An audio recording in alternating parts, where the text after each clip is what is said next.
NWC Lab es un laboratorio de innovación donde validamos, desarrollamos y aceleramos ideas digitales y estamos especializados en blockchain porque, sin saberlo, en diciembre del 2014 ayudamos al primer proyecto en el mundo capaz de pasar de bitcoins a euros mediante miles de cajeros automáticos. Ese proyecto es Bit2Me. Y eso lo que nos ha hecho es que todos los productos que intentamos validar, desarrollar y acelerar, la gran mayoría son productos que trabajan con la tecnología blockchain. Y voy a poner aquí un pequeño resumen de lo que pasó esto desde 2017 en unos pocos meses. Voy a poner un vídeo que sirve para presentar un poco lo que hacemos.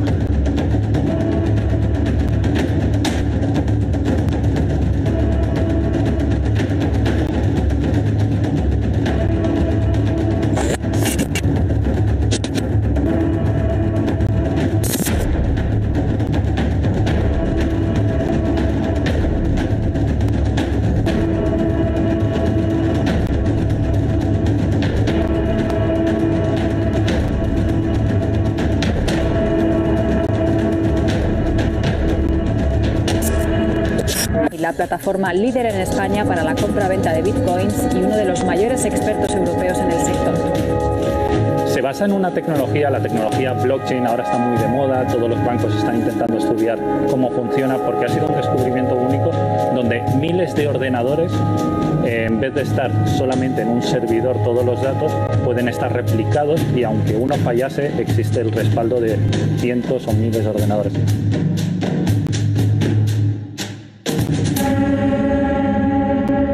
Es el Gran Teatro Bankia Príncipe Pío. Les hemos hecho aquí una réplica preciosa, pero este será, por cierto, el próximo, o mejor dicho, no el próximo, el único icono turístico de entretenimiento que tiene Madrid.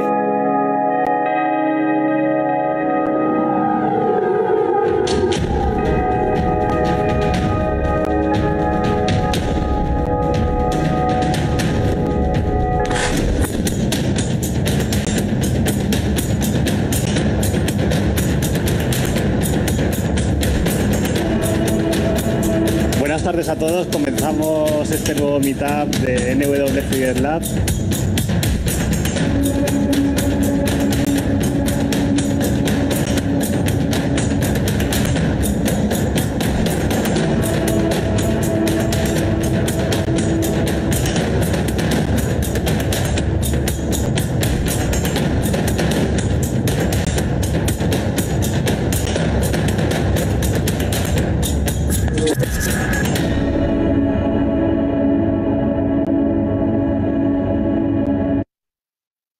Bueno, muchísimas gracias por vuestra atención del vídeo y nos gusta ponerlo, además de motivarnos un poco por ver todo lo que pasó muy rápido. En ese vídeo recoge solo lo que pasó desde octubre del 2017 hasta mediados del 2018. Desde entonces han pasado muchísimas cosas más. Un segundito, voy a poner por aquí esto. Y refleja un poco la velocidad a la que la tecnología y los cambios lo recorren, ¿no? Desde lo que refleja ese vídeo, hemos dado estos meetups en la tienda de Telefónica, en Gran Vía, en Google Campus, en IE, en Accenture, en sitios increíbles que jamás pensábamos. Y creemos que la tecnología la revoluciona a las personas que están haciendo cosas, ¿no? Personas que se centran en algo completamente nuevo.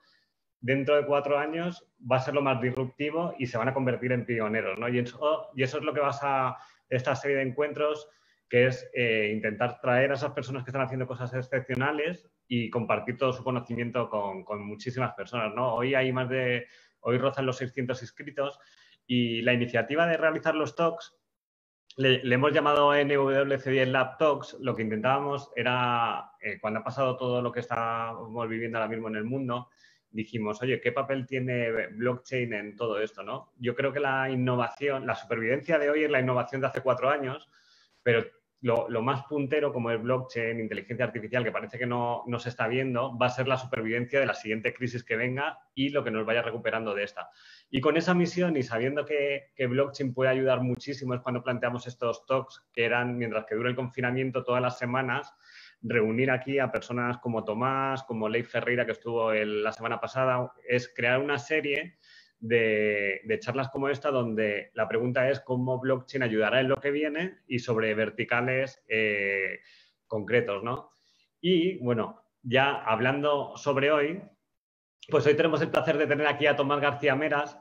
Es experto en criptografía y en firma digital. Es una de las personas que ha hecho las revoluciones muy importantes aquí en España.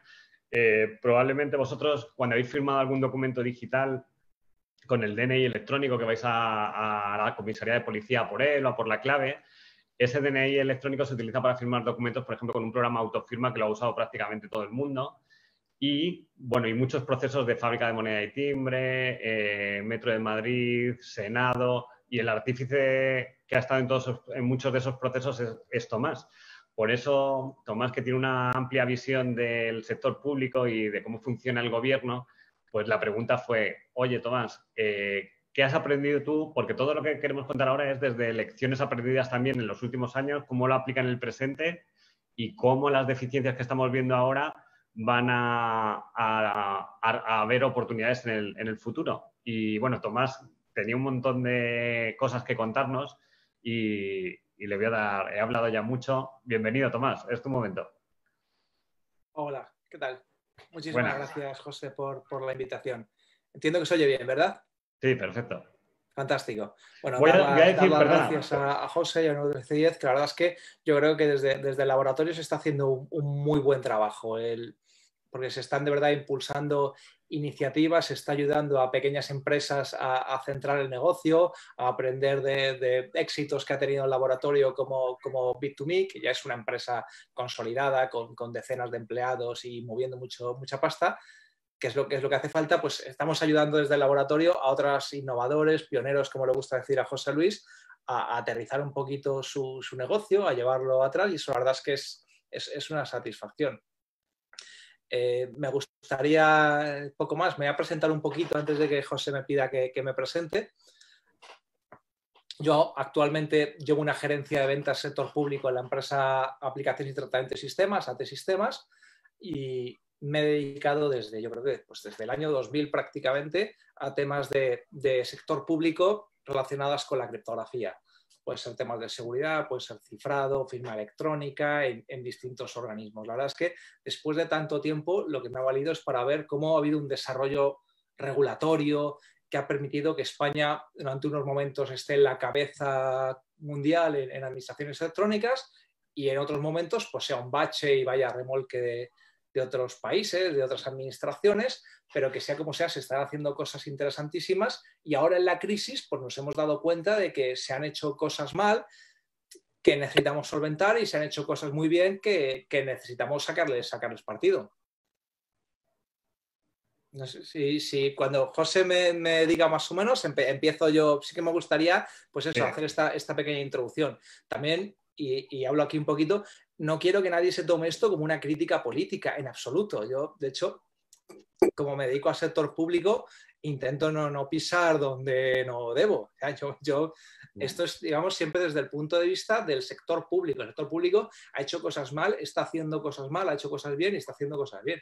Pero que, por favor, nadie se lo tome en absoluto como que es una crítica al gobierno de ahora, al gobierno de antes o al gobierno de antes que el de antes, en absoluto. De hecho, me encantará ayudar ahora, ayudé a los que estuvieron y ayudaré a los que... ¿Por qué lo dices eso, Tomás? ¿Porque es muy coñero lo que vas a hablar o qué?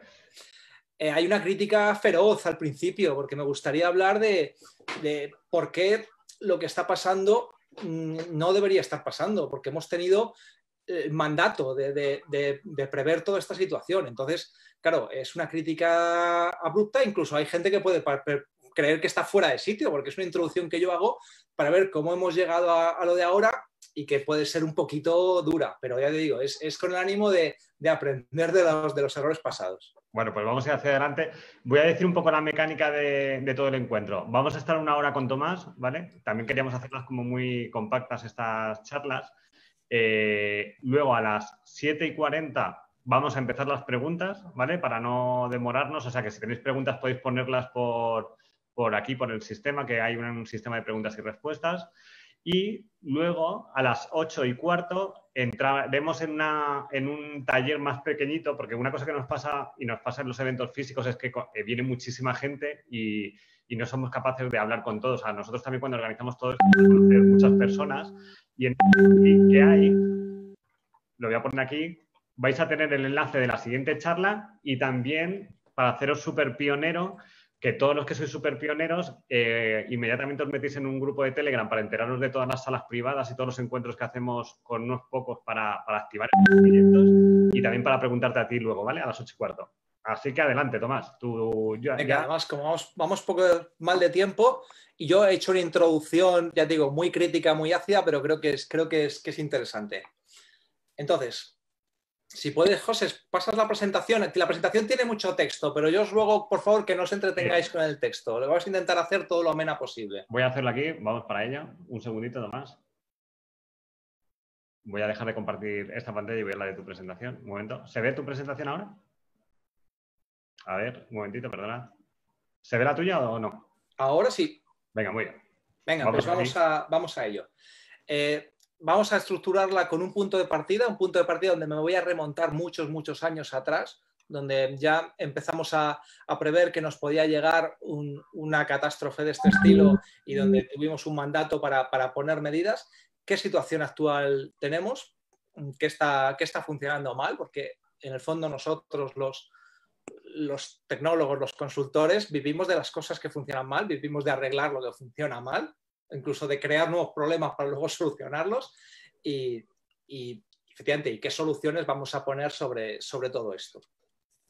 Por no enrollarme mucho, a mí me gustaría, digamos, empezar a hablar cuando en el año 2008 la Unión Europea decide que tenemos que identificar una serie de infraestructuras críticas que son fundamentales para que un país funcione. Entonces se publica una directiva donde nos dice que una infraestructura crítica es cualquier elemento que afecte a las funciones sociales, a la salud o al bienestar social y económico de la población de los Estados miembros de Europa.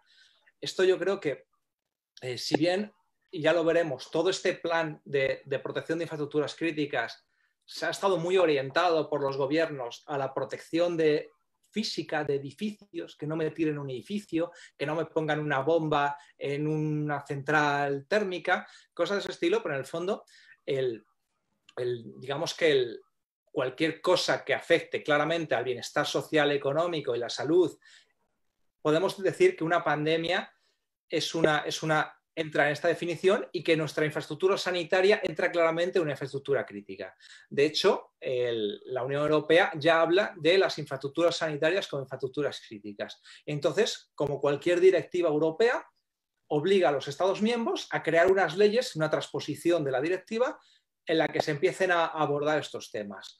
Nosotros nos esperamos hasta 2011, en la Ley 8/2011, donde se establecen unas medidas para la protección de las infraestructuras críticas. Es importante, sigo que las infraestructuras no hay que entenderlas como un conjunto de edificios ni una red como puede ser Internet, sino digamos todo aquello que da los soportes a los ciudadanos, entre ellos los servicios. Es decir, que los servicios son per se una infraestructura crítica. Lo que viene a decir nuestra ley, entre otras muchas cosas, es que la criticidad de la infraestructura viene determinada por el número potencial de fallecidos o las consecuencias para la salud, el impacto económico en pérdidas, el impacto medioambiental o el impacto social, como por ejemplo la alteración de la vida cotidiana. Si lleváis esto a la situación actual, el impacto de fallecidos con más de 20.000 muertos no tiene comparación con ningún otro evento que haya ocurrido en este país. El económico, no sé si estáis viendo ya las primeras estimaciones de pérdidas por sectores, es igual, es una caída que no se había registrado antes. Y no voy a hablar evidentemente de la alteración de la vida cotidiana o el deterioro de los servicios esenciales porque estamos todos en casa. Si no, estaríamos probablemente ahora mismo en un evento tomando unas Coca-Colas mientras hablamos de todo esto. Como todas las leyes en el país, las leyes se desarrollan luego en un reglamento que es un poquito más específico, donde se habla de una catalogación de las infraestructuras críticas, que hay que hacer unos planes de protección de las infraestructuras críticas. Hay un plan nacional de protección de las infraestructuras críticas, unos planes sectoriales donde se determina la necesidad de crear un plan sectorial para la salud como infraestructura crítica y luego lo que se llama unos planes de seguridad de operador. Para entendernos, un plan de seguridad de operador es, si hay una infraestructura crítica, vamos a irnos a otro sector para tenerlo más claro, como por ejemplo la generación energética, que es una infraestructura crítica. Unión Fenosa sería un operador crítico porque tiene infraestructura que genera electricidad. Tiene centrales nucleares, tiene estaciones térmicas. Iberdrola sería otro, Endesa sería otro. Con lo cual, todos estos operadores, habéis visto que he nombrado 3 operadores privados, porque las infraestructuras críticas no son de titularidad pública exclusivamente.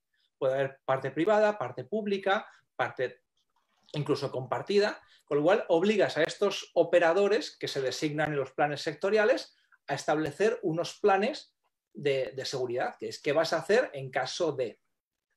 Y a nivel nacional, esto es en el 2011, heredamos en la elaboración de lo que se llama una estrategia de seguridad nacional, que eso se aprueba en el 2017 y la firma Mariano Rajoy directamente. Es un tema de muy alto nivel, donde se habla de lo que se llaman amenazas y desafíos, como cualquier interrupción de los servicios. Es muy importante, la interrupción de los servicios, como por ejemplo del sector de salud. También habla evidentemente que podemos tener una disrupción en el suministro de agua, en el suministro de Internet, habla de las tecnologías de información, pero que hay una interrupción en la salud.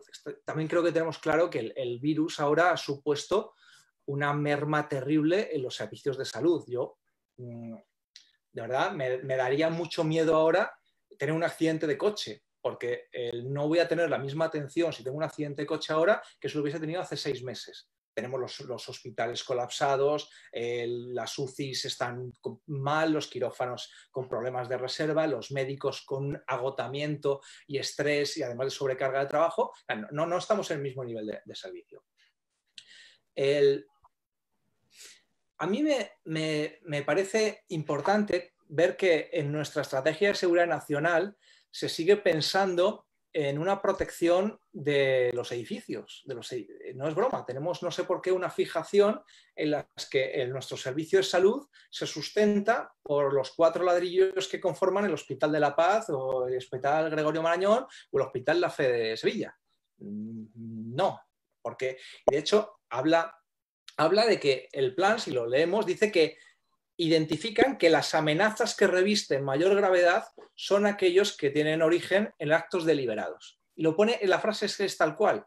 Habla mediante agresiones físicas sobre la propia infraestructura o sobre ciberataques. Entonces estamos hablando que el plan se centra en ataques físicos a los edificios, que nos pongan una bomba o que, pues sí, que nos pongan una bomba o que se líen a tiros, o un ciberataque. Yo me gustaría aquí comentar que los problemas históricos que ha tenido este país quizás desmienten esto. Yo no sé si alguien se acuerda de la riada del camping de Biescas, causó 87 fallecidos. Las riadas del Vallés causaron 800 muertos. En el volcán del Hierro, cuando estalló, hubo que evacuar por completo la Restinga, que es una localidad que tiene 550 habitantes. A lo mejor no todo el mundo se acuerda, evidentemente nadie se acuerda porque nadie de lo que estamos aquí lo ha vivido, pero en el terremoto de Lisboa hubo 1000 muertos en Ayamonte. No sé si alguien conoce el terremoto de Lisboa. El terremoto de Lisboa de 1755 causó daños severos en la Catedral de Valladolid, de Lisboa a Valladolid, daños en la Catedral de Segovia, daños en la Catedral de Astorga.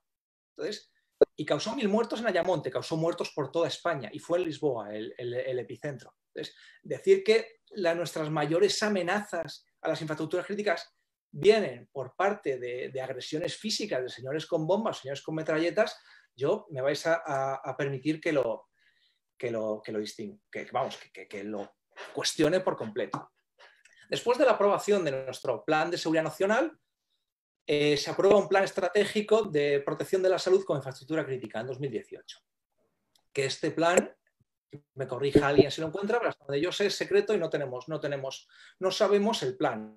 Cuidado que este plan habla claramente de la protección contra epidemias y pandemias. Lo vemos más adelante. Es decir, que nosotros teníamos que tener un plan desde 2018 para cómo actuar en la salud en caso de pandemias y epidemias.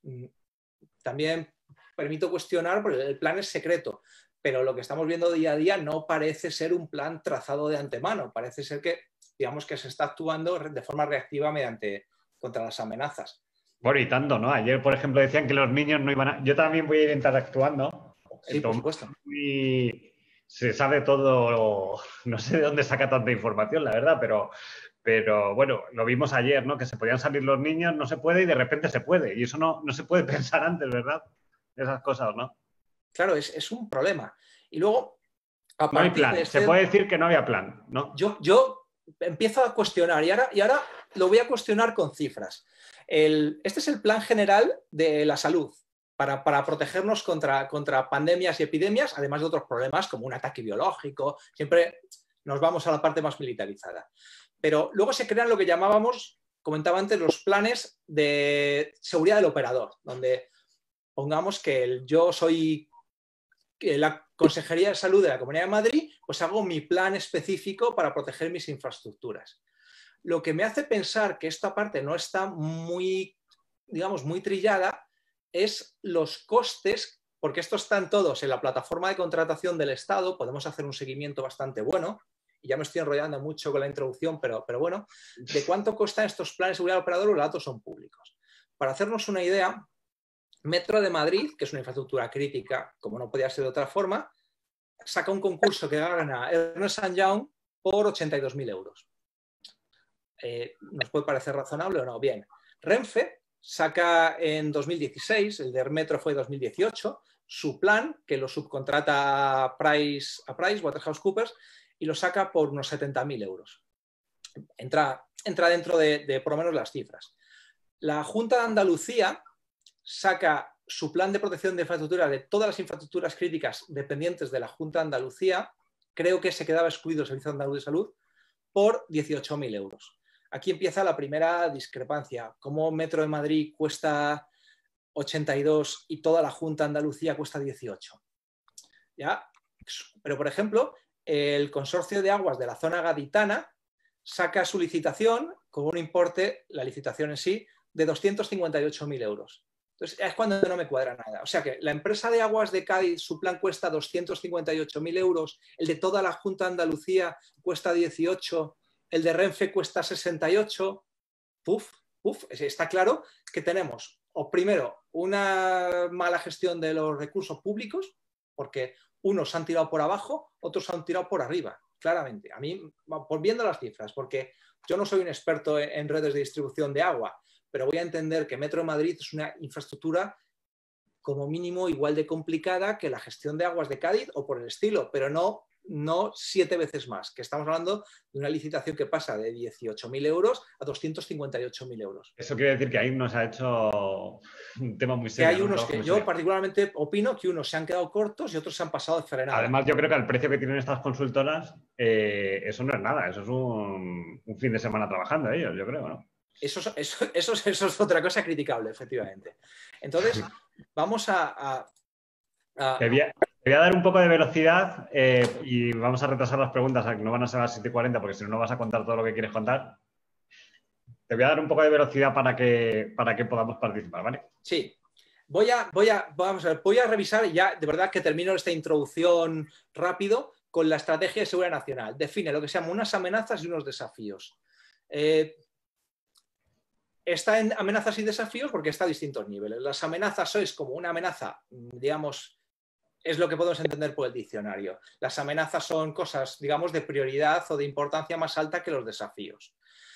A mí lo que tampoco me cuadra es que consideremos que es una amenaza la ocupación del espacio ultraterrestre o las armas de destrucción masiva, y que sin embargo epidemias y pandemias lo pasemos a la segunda parte. Sobre todo porque ya hemos tenido, y de hecho el plan de seguridad nacional, la estrategia de seguridad nacional lo dice, hemos tenido sustos con el ébola, hemos tenido sustos con el Zika, hemos tenido sustos con la gripe del pollo, hemos tenido sustos con coronavirus y síndromes respiratorios, porque la gente no se acuerda, pero hemos tenido sustos. Entonces ya hemos ido teniendo una serie de avisos y sin embargo epidemias y pandemias lo estamos pasando al nivel inferior y ponemos por encima cosas como las armas de destrucción masiva. Yo no sé sinceramente cuál es la probabilidad de que España sufra un ataque con armas de destrucción masiva, pero desde un punto de vista no experto, desde el ciudadano de la calle, me parece que emergencias y catástrofes con las riadas, con los terremotos que hemos tenido en el Hierro, en Canarias, es una zona sísmica muy activa, las riadas que hemos tenido, creo que es más probable que tengamos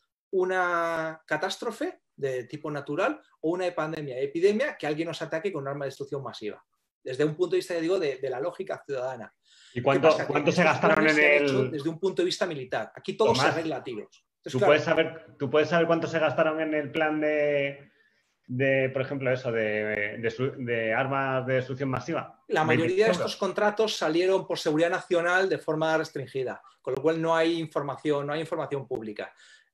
Podríamos bucear un poquito la plataforma de contratación, pero no lo he hecho por la sencilla razón de que la mayoría de estos contratos se hacen restringidos También es normal que por lo menos el contenido de los planes sea secreto. Yo no puedo hacer un plan de protección contra el espionaje y ponerlo público, porque, claro, menuda gracia, ¿no?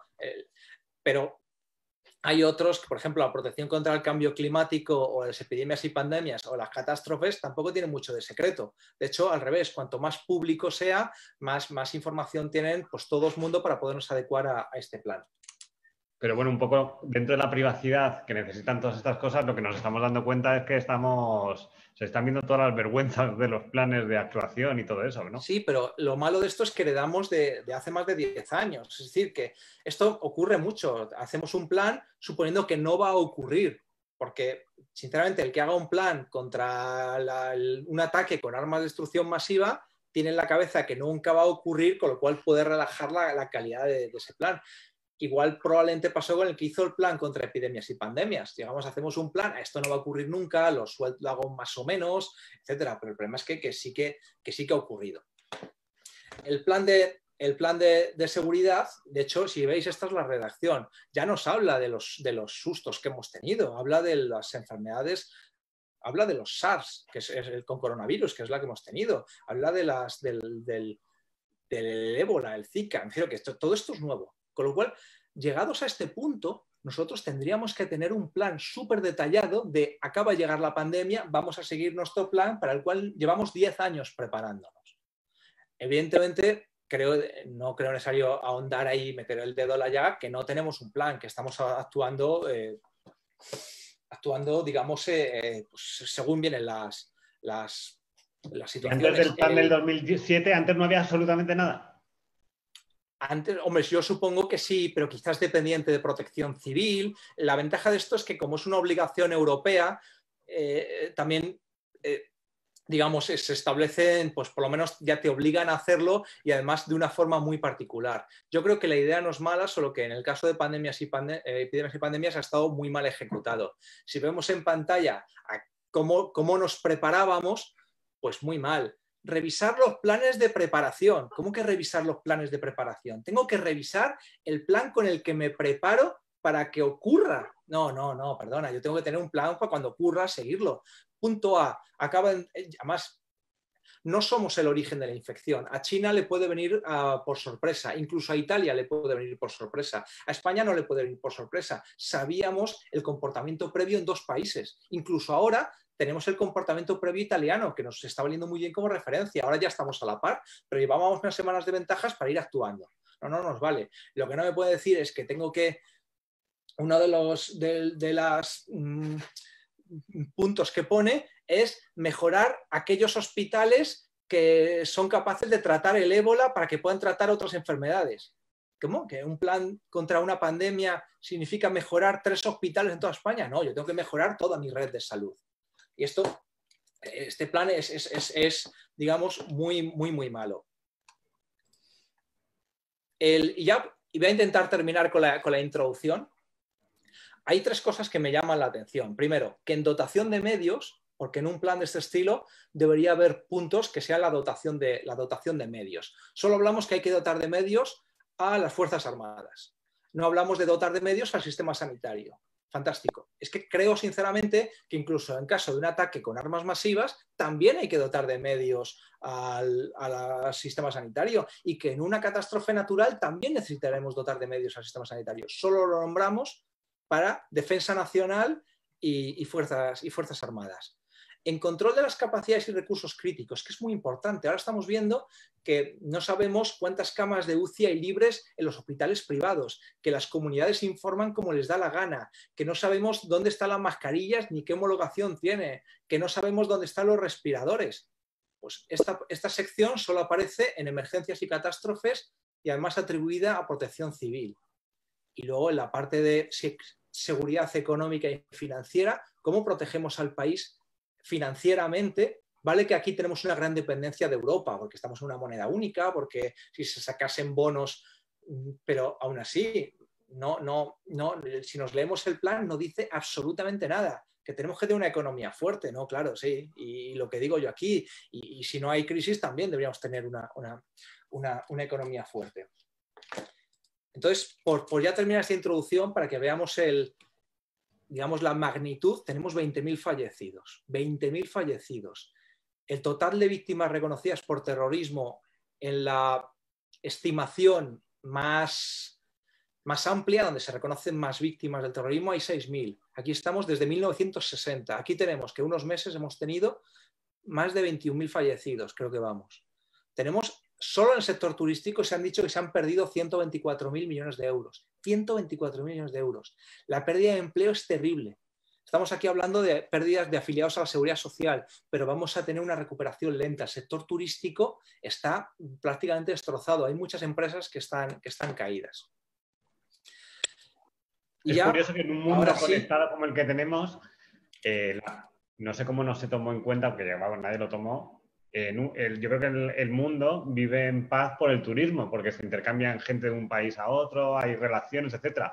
La mayor amenaza que había en el mundo es probable que fuera una de estas, ¿sabes? Que lo que pudiera hacer el mundo. De hecho, es viral ahora un vídeo de Bill Gates en una charla TED, donde él dice que es una de las amenazas que más le preocupan, y podemos de verdad asegurar que Bill Gates es un tío muy listo. Es un ataque de tipo, es una pandemia de tipo vírica, y que ya no deberíamos preocuparnos por los ataques nucleares ni tal, sino que deberíamos empezar a preocuparnos por los virus. Y me he extendido muchísimo en esta pequeña introducción sobre todo para decir, teníamos que haber estado preparados. Un poquito más de minutos, pero tienes que empezar a darle caña. Sí. Y voy a identificado 2 problemas muy claros. El primero, la identidad digital en el confinamiento. Hemos llegado a una cosa que no habíamos caído, y es que ahora mismo estamos todos en casa y tenemos que seguir trabajando, tenemos que seguir interaccionando con las administraciones públicas. Y con lo cual necesitamos una identidad digital. Y de pronto no dejo salir a la gente de casa, hemos cerrado las ventanillas de las administraciones públicas de atención al ciudadano, y nos encontramos con que el ciudadano tiene que seguir interactuando con la administración pública. Ahora empieza la declaración de la renta y no nos van a perdonar. O sea, no vale, pues no la hago y que me lo perdonen. No, hay liquidación de impuestos por parte de autónomos y de hecho hay solicitud de ayuda por parte de particulares, porque hay una serie de ayudas para digamos, las situaciones de vulnerabilidad por culpa del virus. Nos encontramos además que el uso de la administración electrónica para el siglo en el que estamos, siglo XXI de verdad ya bastante avanzado, ya si los que somos ochenteros veíamos las películas y en el 2020 ya era la revolución de las máquinas de Terminator, o era, ¿cómo se llama esto? Regreso al futuro, íbamos en patinetes voladores, o había replicantes. No, resulta que seguimos aquí y seguimos necesitando ir a una ventanilla de la administración pública para hacer cualquier trámite. Entonces, vamos a poner ejemplos de cosas que hemos visto que funcionan mal. Una de ellas, a mí me gusta el poner... José, ¿puedes pasar por favor la diapositiva? Sí. Ah, no, perdona, sí. Esta. No, la anterior, perdona, me he equivocado yo. ¿Esta? Sí. Pongamos que se aprueban una serie de ayudas o a la gente que lo está pasando realmente mal. Y uno de los trámites que me ponen para solicitar las ayudas es un certificado, cuidado que no un volante, un certificado de empadronamiento. Pero resulta que las oficinas del ayuntamiento están cerradas por el virus para solicitar los empadronamientos. Fantástico. Entonces, nos inventamos sobre la marcha. La Comisión Permanente del Consejo de Empadronamiento de la Federación Española de Municipios y Provincias se inventa, te digo, sobre la marcha, que aquellos que no tienen identidad electrónica pueden hacerlo enviando, y la redacción yo creo que es incluso desafortunada, una especie de copia cifrada de documento comprimida con contraseña robusta que se debe enviar en correo, con la contraseña en un correo separado, definiendo contraseña robusta como con una frase sería suficiente. Evidentemente, y esto a alguien se le ocurre. A los 3 días,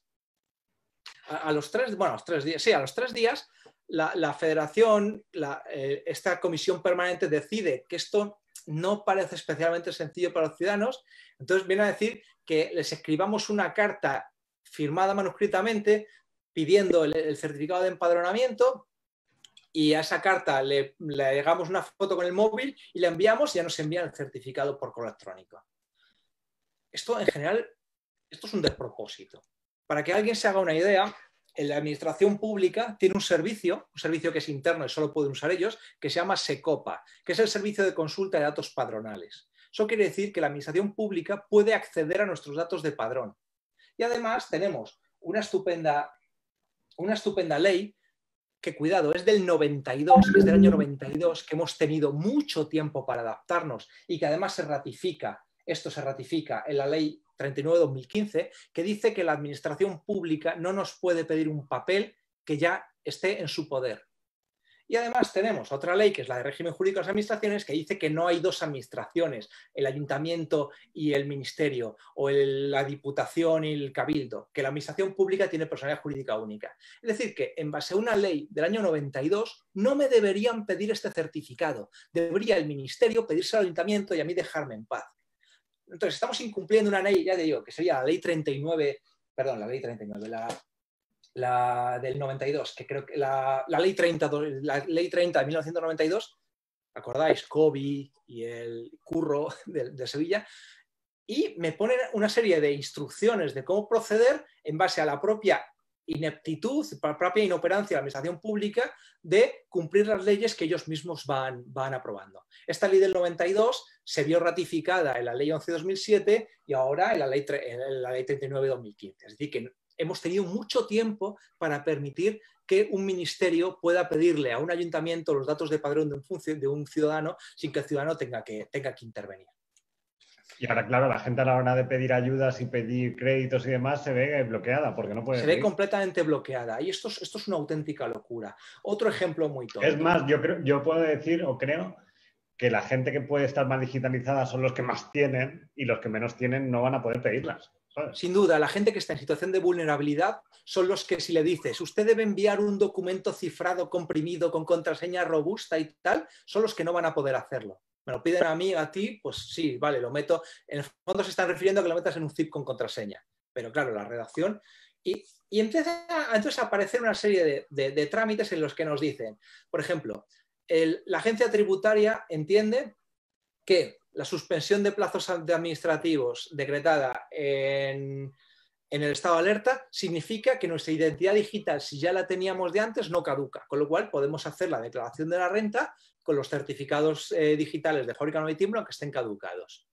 Esto, de hecho, se apoyan en la Secretaría General de Administración Digital para hacer unos cambios en la plataforma de validación de certificados para que los dé por bueno que estén caducados.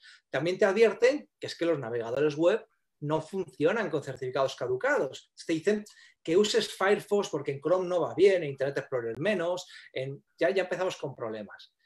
Y aparece otro Real Decreto Ley completamente distinto, donde dicen que si no nos podemos identificar por videoconferencia, donde ponen unos requisitos para la identificación por videoconferencia leoninos, donde obligamos a entidades como Fábrica, Moneda y Timbre a montar una infraestructura de auténtica locura para identificar a los ciudadanos por videoconferencia. Que os puedo decir que la Fábrica, Moneda y Timbre está haciendo un extraordinario trabajo por llegar pero que a este paso, como tarde en 3 semanas más, termina el estado de alerta y ya puede ir el ciudadano al ayuntamiento a hacer este trámite. O sea, digamos que no hemos previsto en absoluto la posibilidad de que tengamos que tener a un ciudadano en su casa. ¿Cuál es, a mi juicio? Por supuesto, todo esto es a mi juicio, esto son toda opinión. A mi juicio, hay un problema serio de identidad electrónica con atributos, lo que yo llamo no permanente, con atributos estáticos. Y es, si hacemos la comparación con la identidad real se refuerza con el paso del tiempo. Cuando un bebé nace, tú puedes decir que se llama Juan o que se llama Pedro, y la verdad es que hay pocos documentos que lo sustenten. El registro civil, incluso puedes tardar unos días en registrarle. La identidad está poco. Es decir, hacer una suplantación de identidad a un bebé de 1 año es una cosa realmente sencilla. Hacer una suplantación de identidad a un señor de 80 años con toda una vida de evidencias de que él es extremadamente difícil. Si nos fijamos en una identidad electrónica clásica, por ejemplo, Google, Login with Google. Si yo me acabo de crear la cuenta la semana pasada, el decir que yo soy tomás@gmail.com es muy aventurado, porque joder, lo creé la semana pasada. Ahora si llevo, como ya hemos dicho, 10 años usando Google, tienen datos de 10 años de posición, de compras, de 1000 cosas. Es decir, podemos decir con plena seguridad que si Google dice yo soy yo, y hay un montón de histórico para comprobarlo. ¿Qué ocurre con la identidad con valor legal, con valor contractual aquí en España? Y es que depende de unos procesos de registro. Yo tengo que ir al registro físico cada 2x3 a renovar la identidad. Tenemos que la primera renovación la puedo hacer sin ir al registro, pero la siguiente sí. Con lo cual, digamos, la identidad no se refuerza con el tiempo. Este es el primer problema que podemos identificar. Esto quiere decir que, digamos que en algún momento tengo que interactuar en una ventanilla, que es uno de los puntos que queremos evitar. Queremos escenarios 100% digitales, que podamos, en estado de confinamiento, podamos operar sin problemas. Aquí es donde el primer encaje de blockchain. Y vamos a abrir el debate, pero luego puedes discutirlo. ¿Es posible una identidad que se autorrefuerza con el paso del tiempo, como puede ser la de Google, porque voy acumulando una serie de evidencias que dicen yo soy yo? Yo he hecho una compra con mi tarjeta que estaba a mi nombre, yo hice un pago de impuestos, al año siguiente es como una sesión web, con el paso del tiempo sin actividad, la sesión te la cortan, pero si sigues operando no te la cortan, porque una identidad eIDAS, pese a que la uso, la identidad eIDAS es la identidad dura, la de fábrica una de timbre, el DNI electrónico, porque a pesar de que la estoy usando activamente, ese uso no refuerza, no cae en beneficio del refuerzo de la identidad, sino que al revés, consideran que pasados 4 años la identidad ha perdido valor y tengo que volver al registro. Este es el primero de los puntos. Aquí tenemos otro problema, y es los atributos. En una identidad real yo tengo una única identidad y voy cogiendo atributos que se van asociando a mi identidad. La Dirección General de Tráfico decide que yo sé conducir, ya tengo un atributo, Tomás sabe conducir. La Comandancia de Armas de la Guardia Civil decide que yo sé manejar un arma con seguridad y disparar. Me da la licencia de armas, Tomás sabe disparar, tiene otro atributo. Tomás se piña con la moto y se queda sin una pierna. El organismo que creo que es aquí, Sanidad, Asuntos Sociales, quien sea, me declara minusválido. Tomás tiene otro atributo que es minusválido. En una identidad eIDAS clásica, una identidad de tipo fábrica, moneda de timbre, tengo una identidad por cada uno de los atributos. Si yo soy un usuario del día a día, tengo un certificado de usuario. Si además soy empleado público, tengo otro certificado de empleado público. Si además soy representante, tengo otro certificado de representante de empresa, de ser apoderado. Estamos con distintas identidades para distintos usos. Esto no tiene mucho sentido, porque la identidad es la misma. Aquí, digamos, el nexo de unión es el número de DNI, pero en el fondo tenemos un serio problema, porque operamos con distintas identidades que requieren todas un flujo de renovación en registro distinto y además son para usos distintos. Esto es un problema serio. Problema serio, primero, de digitalización de la sociedad y luego de operativa en un caso de confinamiento. ¿Cuál es lo que estamos pensando nosotros en implementar? ¿Qué ocurre si yo tengo una identidad completamente independiente de los atributos y los atributos se ligan a la identidad en la cadena de bloques. Es decir, la Dirección General de Tráfico dice Tomás sabe conducir. La identidad, pues ese, digamos, certificado de Tomás sabe conducir se incorpora en la cadena de bloques asociado a mi identidad. La agencia tributaria dice Tomás está al corriente de sus obligaciones de pago con el tributario. Pues introduce esa información que no deja de ser un atributo de mi identidad.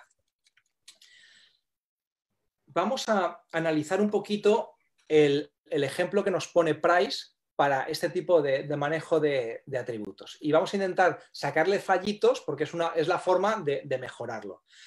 Price nos dice, vamos a hacer una verificación de la identidad. No nos dice cómo. Esta sería la parte de registro. Ya veríamos si es una videoconferencia, si hay que acudir personalmente, etc. Voy a una empresa, que en el fondo es una empresa capaz de hacer diagnóstico vírico, que dice yo no tengo virus o sí tengo virus. E introduce esa información en la cadena de bloques.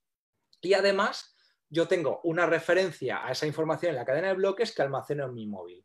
Con lo cual, cuando voy a un sitio que me dicen usted para estar aquí tiene que estar libre de virus, yo le enseño mi código QR que a su vez les lleva a la cadena de bloques donde verifican que efectivamente ahí hay un certificado con la información de que Tomás está libre de virus. Aquí tenemos, vamos a empezar a sacarle punta, qué es lo que nos interesa aquí. Aquí tenemos varias cosillas que podemos considerar que son mejorables. Lo primero, la información se mete en la cadena de bloques. Una información sanitaria en la cadena de bloques es tremendamente peligrosa. Estamos viviendo casos, por lo menos se ven en la prensa, casos de acoso a las personas con virus. La Agencia Española de Protección de Datos nos viene a decir que un dato personal es un dato personal aunque esté cifrado, con lo cual es de muy difícil cumplimiento una cadena de bloques con información sanitaria tan sensible como yo tengo una enfermedad contagiosa, porque esa información puede llevar a situaciones de marginalidad de las personas. De hecho, se está viendo, por ejemplo, noticias en México bueno, y aquí en España, de médicos que les han pintado el coche o que les han, ¿sabes? Para que no estén en su barrio, ¿sabes? Sí, es un... Entonces, ¿cuál sería? Y es una forma que además justo hoy recordábamos José y yo porque estuvimos trabajando en una iniciativa que ahora está en manos de la Generalitat catalana para el manejo de información sanitaria y es la información no puede estar en la cadena de bloques. En la cadena de bloques la propuesta que podríamos hacer sobre esta característica, sobre este modelo es yo lo que debería tener en la cadena de bloques es un registro total de los intercambios y de los permisos que ha habido sobre la información, pero no la información en sí. Por poner un ejemplo, yo tengo un certificado médico firmado electrónicamente por una autoridad médica que dice que yo no tengo coronavirus. Alguien solicita esa información, yo se la doy. Ese solicita esa información y yo se la doy bajo unos términos muy concretos, yo no se la doy para que las haga pública, se la doy con un uso muy determinado, puede figurar en la cadena de bloques.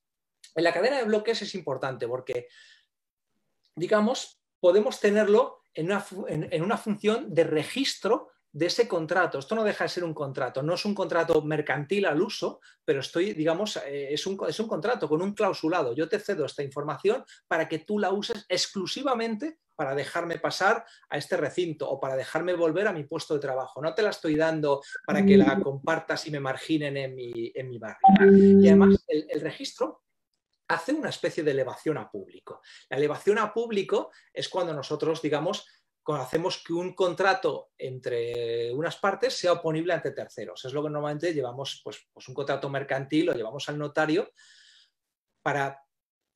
No es exactamente, digamos, la elevación a público más ortodoxa respecto a la ley, pero sí que podemos considerar que blockchain es un registro público.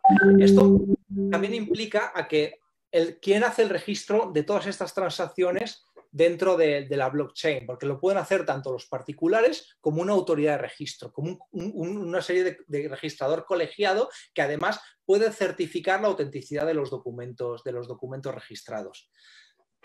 Esto nos permitiría, si conseguimos hacer en la blockchain la asociación de los atributos con la identidad y además del uso de los atributos asociados a la identidad por parte de otras partes, por poner un ejemplo, que estoy liándolo mucho, alguien quiere conocer que yo estoy libre de virus, pues yo podría tener la información de Tomás, una persona con ciertas características está libre de virus.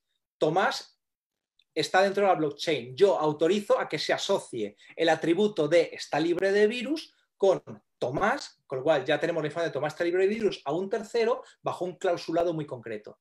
Tú vas a asociar dos informaciones que ya están en la blockchain pero desasociadas. En ningún momento la blockchain está libre de virus y Tomás juntos, están desasociadas. Se pueden asociar mediante una operación que yo hago con mi clave privada. Y esto se lo comunico a un tercero bajo un clausulado que queda también registrado en la cadena de bloques en una suerte de contrato elevado a público.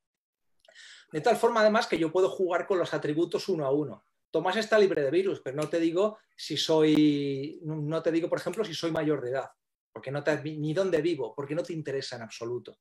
A lo mejor sí que le digo si soy mayor de edad y punto, si quiero entrar en un casino online. No, yo no te digo mi nombre, pero sí te digo soy mayor de edad. O para entrar a otros servicios. Tengo un control total sobre los atributos, sobre la identidad, pero quien da permiso para que se ligue atributo, identidad y condiciones de uso soy yo en base a un contrato que se registra en la cadena de bloques. Cuidado, que no tiene por qué ser un smart contract al uso, puede ser un contrato casi mercantil con su ¿Y tú crees, Tomás, que la cadena de bloques? Es probable que el futuro vaya hacia eso, pero ¿tú crees que se llegará a uniformizar todo el mundo, homogeneizar todo el mundo para que ese registro tuyo te valga en otro país? Es difícil, es muy, muy difícil, pero hay una cosa muy interesante. Y es que España tiene un servicio que, por desgracia, solo es de uso para las administraciones públicas, que se llama SCSP. El SCSP, que es el sistema de sustitución de certificados en soporte papel, es un sistema que tiene el sector público donde puede obtener un certificado electrónico firmado electrónicamente, es decir, con una validez europea, de atributos de una identidad. Puede obtener si estoy empadronado y dónde, porque por eso me quejo de que me lo pidan a mí. Puedo obtener si tengo una beca, si estoy matriculado en una universidad, si tengo un título universitario, si estoy al corriente de pago de la seguridad de la agencia tributaria. Podemos obtener una locura de datos y lo que tenemos es un XML del organismo, de la autoridad competente. Por ejemplo, Tomás, ¿cuántas multas tiene? Multas de tráfico, tiene el carnet de conducir retirado, tiene carnet de conducir para motos, para camiones, para coches. Yo puedo hacer una solicitud mediante este sistema que se llama SCSP, que es muy interesante. Si quieres pasa un par de diapositivas y lo vemos. Y con una llamada puedo preguntarle a tráfico, ¿Tomás tiene carnet de conducir? Y el SCSP me da un XML firmado por la Dirección General de Tráfico que dice, sí, Tomás tiene el A1, el B y el de remolques de más de no sé cuántos kilos.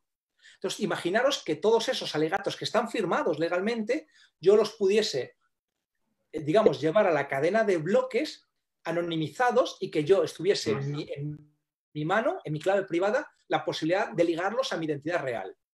Y de todas formas, y si hubiese... Entonces, esto sería la bomba, porque yo tendría una forma digamos, de ir poniendo atributos y quitándolos. Y además controlarlos yo con mi clave privada. Ahí pone, alguien tiene carnet B y yo soy alguien. Y yo con mi clave privada digo, vale, Tomás tiene carnet de conducir y que se puede enterar de que el atributo y la identidad están ligados es Avis porque voy a alquilar un coche. Y para alquilar un coche tienen que tener la seguridad de que tengo carnet de conducir. Sería fantástico. De hecho, esto es un sistema que esté limitado para que solo lo use las propias administraciones públicas, es una tremenda injusticia. Si el SCSP estuviese abierto para todo el público, podríamos tener una digitalización del país terrible. Es absurdo que a mí me pidan el certificado del padrón con unas tontunadas, que si clave robusta, que si cifrado y no sé qué, cuando la propia administración lo tiene. Pero es más absurdo que a mí no me dejen pedirlo electrónicamente cuando el INE, el Instituto Nacional de Estadística, tiene ese dato porque los ayuntamientos tienen la obligación de proporcionárselo al INE. Entonces, no sé si veis a dónde voy. Podríamos tener un sistema de atributos terriblemente útil, pero además que están firmados electrónicamente. Es decir, que ese certificado que dice Tomás tiene carnet de conducir, me lo tendrían que aceptar aquí, en Bélgica, en Milán o en Berlín, porque esto es una ley europea, que es el reglamento EIDAS. Tomás, yo te quiero decir, porque nos hemos comido un montón de tiempo, tú nos vas a decir, sé que ibas a hablar también del registro único de material e infraestructura, pero yo creo que es más importante que hagamos las preguntas y que luego en la sala secreta Sí, por supuesto. Yo, y siento muchísimo, pero haberme enrollado tanto con la introducción, pero ha sido un poco un desahogo. Uno ve que hemos tenido una década para prepararnos y que hemos hecho muy poquito. Y repito, no es una crítica política. En estos 10-12 años han pasado distintos colores por los gobiernos. O sea, que sepa todo el mundo que la charla, todas las diapositivas de Tomás, incluso las que va a hablar luego, lo vamos a distribuir a todo el mundo junto a su charla y la invitación a la siguiente. Pero vamos ¿Quieres cerrar con algún capítulo antes de las preguntas, Tomás? No, a mí creo que es infinitamente más interesante que el que yo me enrolle, que empiece a hablar y no paro y no tengo fin, el que empecemos con las preguntas, sí. Vale, pues yo voy a hacer una cosa, voy a cambiar la pantalla un segundito. A ver, no sé si se ve mi pantalla ahora. ¿Se ve tu foto ahora mismo? Sí, se me ve con cara de pánfilo. Vale, pues por aquí por el chat privado hay gente muy interesante y veo que saben de lo que estás hablando por las preguntas que han hecho por el chat, pero hay un botón que se llama preguntas y respuestas donde podéis escribirlas por ahí, Tomás las está viendo y vamos a empezar a contestarlas, ¿vale? Deciros, he puesto también aquí el enlace de linkgram.info/superpionero donde podéis haceros superpioneros los que no lo seáis para que os dé la charla siguiente, que sepáis que le hemos puesto un coste simbólico, sobre todo para filtrar un poco que la gente que entre ahí es porque realmente le interesa y poder conocer a gente interesante y también que le podamos ayudar nosotros. Y luego, bueno, contaros que mientras que vais preparando las preguntas, yo hablo 30 segundos. En la próxima charla del jueves que viene tendremos aquí a Bogdan Stirbu, que es responsable de blockchain de Accenture, y quien nos va a hablar de, bueno, estamos tocando verticales, como sabéis, la semana pasada fue criptomonedas, ahora ha sido sector público con todo lo que nos ha contado Tomás y todo lo que está contando es algo que pasará sí o sí. Y la semana que viene Bogdan nos hablará de la confianza, ¿no? Que vamos a entrar en una era donde la confianza entre las personas va a ser vital y como blockchain y las empresas y organizaciones van a tener que contar con ello y aplicarlo. Y bueno, vamos a ir viendo por aquí preguntas. Como os digo, linkgram.info/superpionero. Si sois superpioneros ya tenéis el enlace de la charla siguiente y los que no, si os hacéis, os lo da para que a las 8:15, 8:20 estaremos allí. Bueno, Tomás, vamos por aquí con las preguntas. Venga. Tú las vas viendo, puedes ir... Selecciona tú y las dices vale. De voz para que nos enteremos todos. Dicen por aquí, ¿esta identidad única que propones no es el modelo que ya tienen implementado en Estonia?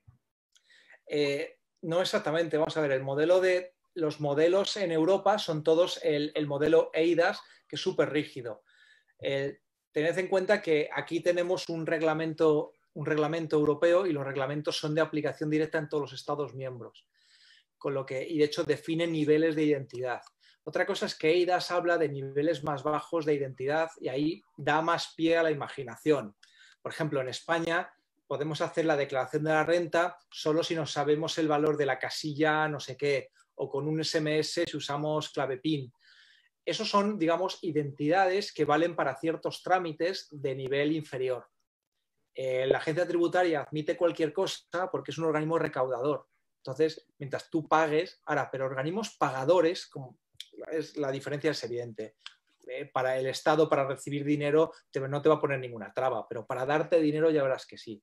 Entonces, Estonia está, y hay muchos países evolucionando en identidades autosoberanas, pero ahora mismo a nivel legal la ley es clara porque es a nivel europeo, es el reglamento EIDAS y especifica claramente los requisitos. Y no se puede dar una identidad que tenga una validez legal alta, identidad legal alta. Joder, me estoy enrollando otra vez hasta con las preguntas. Identidad legal alta significa una protección contra el repudio. Que nadie pueda decir yo no soy ese o alguien te puede decir tú no eres ese, yo no firme eso. ¿No? Pues en una identidad alta de tipo EIDAS esa posibilidad es muy difícil. Pues eso nos lo marca Europa, con lo cual tenemos que adaptarnos a la ley si queremos hacer propuestas realistas. Porque hacernos por nuestra cuenta es muy difícil. Y pensar, como hemos dicho mucha gente, es que yo soy más listo que los ratones colorados, voy por encima, voy por delante de la ley se tendrá que adaptar a lo que yo estoy pensando, poner de acuerdo a todos los Estados miembros para reformar un reglamento ya aprobado y en funcionamiento no es un tema de un año ni de dos, es un tema que se empezó a tratar en 2003 y se terminó de aprobar en 2015. O sea que es un tema, digamos, peliagudo. Pero sí hay muchas iniciativas de identidad autosoberana. De todas formas, la gestión de atributos no está ni medio clara. Y el relajar el registro, eso sí que está claro que nadie lo va a hacer. En las últimas reuniones del Consejo Económico y Social de Europa, todos los casos de uso exigían un registro presencial, lo cual es triste y estamos ahora mismo comprobando que es un fallo terrible. Vamos a pasar de preguntas. Tomás, has respondido esta. Hay aquí una muy interesante de José López. Hay algunas que son largas de contestar y esas las vamos a dejar para luego, por ejemplo, la de José López, que las veis. Dicen por aquí, ¿puede esto servir para identificarse en servicios web y aplicativos sin tener que memorizar usuarios y password o usar servicios de alojamiento de claves? No, por desgracia, todo este modelo tiene sentido cuando el ciudadano no tiene que gestionar sus claves y hay un tercero que se las custodia. Ya hemos visto, lo hemos vivido en firma electrónica, como la custodia de la clave es uno de los puntos débiles terribles, donde los certificados de usuario, el del administrador de la empresa lo termina teniendo la secretaria. Y el de cuando mi certificado se lo doy al administrador ¿sabes? A mi administrador fiscal para que me haga él la declaración de la renta en vez de hacer un apoderamiento. Con lo cual es muy difícil determinar que uno es uno de verdad cuando hay este descontrol, donde la gente se pasa los certificados por correo electrónico o los tiene en OneDrive y te los pueden robar con alegría. Cuando la gente se olvida el PIN del DNI o lo mete mal 3 veces y te acabas de quedar sin contraseña del DNI y te toca volver a la comisaría, que es terrible. Aquí tenemos que ir a un modelo en el que hay un tercero que te custodie la clave. Ahora mismo hay varios servicios en ese sentido. Hay una Policía Nacional junto con Seguridad Social, hay otro de Fábrica Moneda y Timbre, que son los dos en los que yo he trabajado, y dentro de poco habrá aún más. Y necesitamos a alguien que me custodie mi clave privada, va a ser la clave privada de blockchain y la clave privada de firma, va a ser una para todo, y que yo para usarla tenga algo que memorice, un SMS, una aplicación del móvil, como ahora el segundo factor, usuario, contraseña, PIN y SMS, como hace Fábrica Moneda y Timbre, algo que no me bloquee porque yo haya hecho una mala custodia de la clave privada. Y hasta que no tengamos una educación de cómo custodiar y usar una clave privada correctamente y ni la prestemos, ni la perdamos, ni la bloqueamos, vamos a necesitar servicios de terceros. Terceros de tipo Fábrica Moneda y Timbre o Policía Nacional, pero no de chicha y nabos, es gente profesional certificada. Pero tú, mira, preguntan por aquí al hilo de esta pregunta, ¿es necesario esperar al Estado? ¿No sería interesante que se desarrolle como iniciativa privada? ¿Tú crees que se puede desarrollar esto como iniciativa privada? Sí, el problema es la ley de firma. La ley de firma y el reglamento EIDAS. Nosotros tenemos la ley de firma, que es la... ¡Oh, se me ha ido la pelota! Bueno, una ley de 2003, mira, me acuerdo del año, pero no del nombre, y el reglamento EIDAS, que especifica unos requerimientos para la firma. Esto es como si hace unos años tú te ibas a un supermercado y en un ticket de papel térmico que se borra solo cuando le da el sol, pones una X. ¿Eso es una firma? Sí, es una firma. ¿Puedes hacer transacciones? Sí, con esa firma podías comprar hasta 3.000 euros. Te ibas a MediaMarkt, ponías una X en un papel térmico que se borra solo. Y eso era una firma de un contrato de compraventa al valor hasta 3.000 euros. Ahora, a nadie se le ocurre usar eso para comprar una casa. De hecho, lo que normalmente hacemos para comprar una casa es irnos a un notario y hacer firma ante notario. Entonces, la ley, en el nivel más alto de validez de las firmas, tiene unos requerimientos técnicos muy, muy bien definidos. Es una ley súper técnica, habla de claves, habla de huellas digitales, habla de criptografía. Entonces, si no cumplimos la ley, perdemos protección legal en la firma.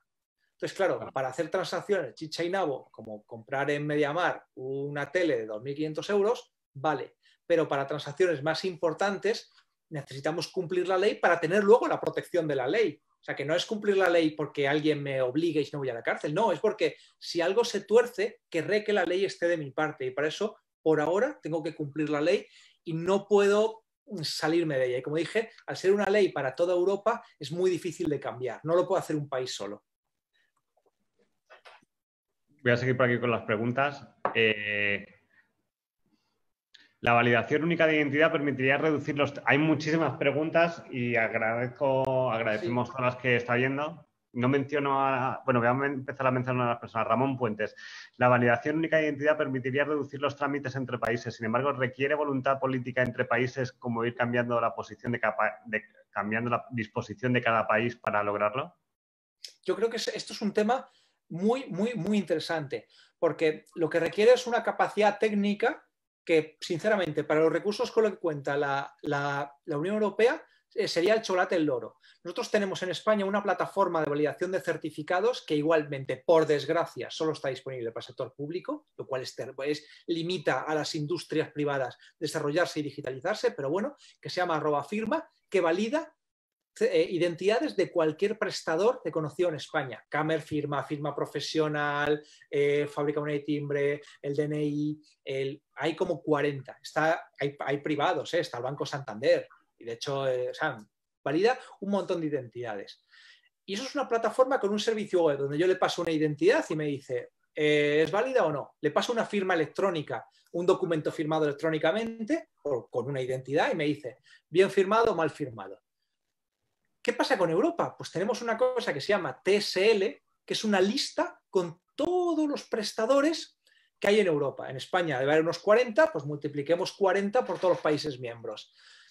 Pero no tenemos un servicio web, un guaychipiruli, que yo con cualquier certificado europeo le diga, uno belga le diga, oye, ¿está bien firmado este documento? ¿O este tío, esta identidad es buena? No lo tengo. Entonces, ¿qué costaría hacer la misma plataforma que tenemos en España a nivel europeo? Que me diga a todos. De hecho, es una de las preocupaciones de muchos organismos. Hoy estábamos revisando una licitación del Ministerio de Sanidad y una de sus preocupaciones es cómo incorporo identidades extranjeras en mi sistema.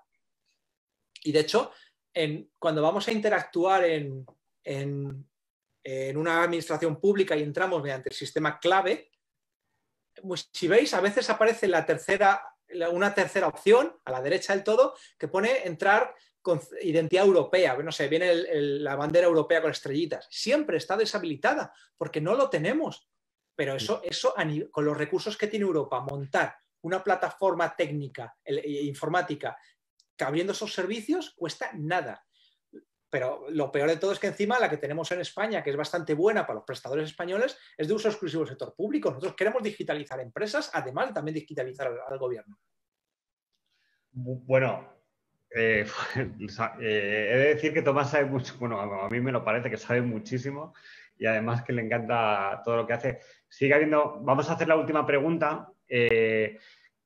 Luego yo he copiado en un cuaderno todas las que habéis hecho, las iremos respondiendo después y lo que haremos también será que cada persona se pueda presentar en 30 segundos, que de eso se trata, ¿no? Sobre todo nosotros organizamos todos estos encuentros también para conocer proyectos, conocer personas y conectarnos. Entonces ahí en la sala que es taller, no es como un seminario, nos vemos todas las caras y todos tenemos voz, responderemos. Así que si alguna persona de los que tienen las preguntas quiere participar luego, yo os invito a ser súper pionero. Bueno, esta última, Tomás. Eladio Robles. ¿Quién gestionará la liberación de los atributos en las diversas instituciones, empresas, usuarios? ¿Similar a cuando una app te pregunta qué datos cederá? Eso es un tema también espinoso, sinceramente. Nosotros, y José se acordará cuando estuvimos hablando con el proyecto que ahora está en manos de la Generalitat de Cataluña, que pensábamos en un sistema de permisos firmados como si fuese un contrato mercantil, por desgracia. Es decir, los permisos se harían uno a uno y firmando. Es decir, a mí me llega, oye, tal institución ha pedido acceso a tus datos. Y yo le digo que sí, pero ese sí no es un sí en un botón. Significa una firma legal de un contrato de intercambio de datos. En este caso eran datos sanitarios que eran especialmente críticos. Esto que estoy hablando de Cataluña fue unas conversaciones súper informales que tuvimos, pues como ahora, intercambiando ideas, solo que esas ideas han derivado en un proyecto en Cataluña donde ni José ni yo estamos involucrados, pero que nos sentimos un pelín orgullosos, yo por lo menos, de que de las conversaciones iniciales haya salido un proyecto, aunque no estemos nosotros dentro, ¿verdad? Efectivamente. Bueno, pues, sobre todo porque es una parte muy espinosa, porque el cómo controlo los permisos para acceso a la información, y yo por ahora no tengo una solución buena que no sea, ya digo, el hacer contratos de cesión de los datos en sí, y que esos contratos queden registrados en la blockchain a modo de elevación a público del contrato. Quizás tengo una visión súper rígida y súper legalista de esto, pero en datos de índole sanitario, de índole protegido, o que pueden tener repercusiones, todavía seguimos hablando de estas cosas, y me encantaría, de hecho, tener sesiones en las que podamos debatir y que cada uno aportase una cosa. Seguro que llegábamos a algo mejor que lo que estoy proponiendo, que es súper rígido, yo lo entiendo. Bueno, he de decir que Tomás, bueno, pues sabe tanto de este tema que le pregunta muchísima gente, ¿no? Y tampoco creo que haya en España tantas personas que puedan resolver las dudas, y tiene preguntas de la Generalitat, de los ayuntamientos, de las comunidades autónomas. Yo me he quedado alucinado de cuánto talento puede haber ahí, ¿no? Pues Tomás, nos vamos a despedir, bueno, agradeciendo a todos, por supuesto, este tiempo, que siempre nos extendemos un poco.